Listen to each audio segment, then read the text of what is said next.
So Duchenne muscular dystrophy affects about 50,000 people in the U.S. And according to the National Institute of Health, symptoms may start to appear as a child, leading to muscle wasting that gets worse over time.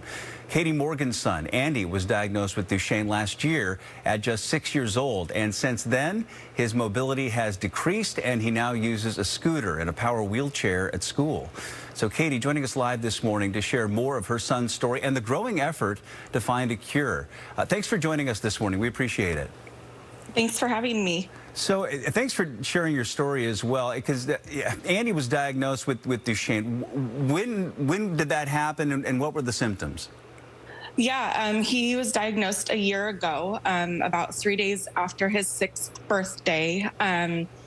And basically some of the symptoms we noticed since he was like a toddler was tiptoe walking, larger calf muscles, trouble getting up from like a seated position, and he would fall a lot. Just his legs would basically give out.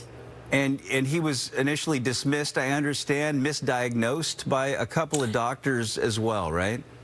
Yeah, it took us a really long time to get diagnosed, and we were just told a lot that he'll grow out of it, which oddly enough, that Duchenne is a progressive disease. And yeah, just a lot of challenges, and I really had to advocate for him. And we were lucky that a nurse practitioner here in Bellingham listened to me and got us seen. And unfortunately, we were diagnosed with this, but also I'm glad we know what was going on. Absolutely. You have to get those answers. What has this process been like for you?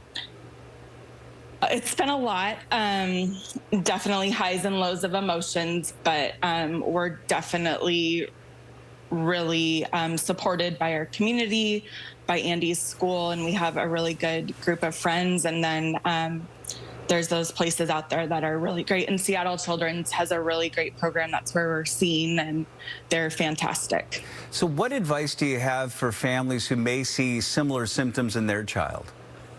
Yeah, so just one thing, it is mostly in boys because it's an X chromosome disease. I would say really just advocate. I ended up taking videos of Andy at home and comparing him to his sister to just kind of show the differences in mobility. And I mean, as a parent or caregiver, you're with your child more than a 15-minute doctor visit. And just don't take no for an answer. If you truly feel something's wrong, someone's out there and someone will listen to you.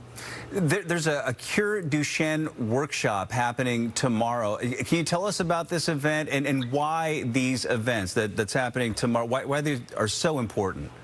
Yeah, so Cure Duchenne is hosting a workshop tomorrow from 8 to 4 at the W Hotel.